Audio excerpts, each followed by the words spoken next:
Oman താണ്ടിയ ചരിത്ര പടവുകൾ പുതുതലമുറയ്ക്ക് പരിചയപ്പെടുത്തുന്ന എക്രൂസ് ഏജിസ് മ്യൂസിയം 1-ാം വാർഷികം ആഘോഷിച്ചു.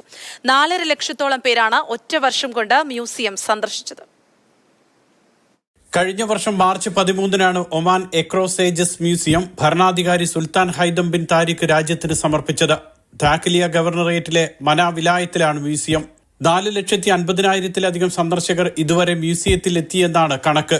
74 വിദ്യാഭ്യാസ പരിപാടികൾ ഉൾപ്പെടെ സാംസ്കാരികവും വിദ്യാഭ്യാസപരവുമായ നിരവധി പരിപാടികളും മ്യൂസിയത്തിൽ നടന്നു. 1-ാം വാർഷിക ദിനത്തിൽ സന്ദർശകർക്ക് പ്രവേശനം സൗജന്യമായിരുന്നു. ഒമാന്റെ ഭൂമിശാസ്ത്രം, ചരിത്രം, പൈതൃകങ്ങൾ എന്നിവയുടെ ശ്രദ്ധേയമായ പ്രദർശനങ്ങൾ സന്ദർശകർക്ക് അറിവും ആനന്ദവും പകരുന്നതാണ്. മ്യൂസിയം സ്ഥിതി ചെയ്യുന്ന പ്രദേശത്തിന്റെ സ്ഥാനവും കൂടുതൽ സന്ദർശകർ എത്താൻ കാരണമായെന്ന് ഡയറക്ടർ ജനറൽ അൽ യക്സാൻ ബിൻ അബ്ദുള്ള അൽ ഹാർത്തി പറഞ്ഞു. മസ്കറ്റിൽ നിന്ന് 160 കിലോമീറ്റർ അകലെയാണ് മ്യൂസിയം. 9,000 ചതുരശ്ര മീറ്റർ പ്രദേശത്ത് പ്രദർശന മേഖല, ഇതിനോടനുബന്ധിച്ച് ലൈബ്രറി, ഓഡിറ്റോറിയം, ഗാലറികൾ, കഫേകൾ, സാമൂഹിക ഗവേഷണ കേന്ദ്രങ്ങൾ എന്നിവയെല്ലാം സജ്ജീകരിച്ചിട്ടുണ്ട്.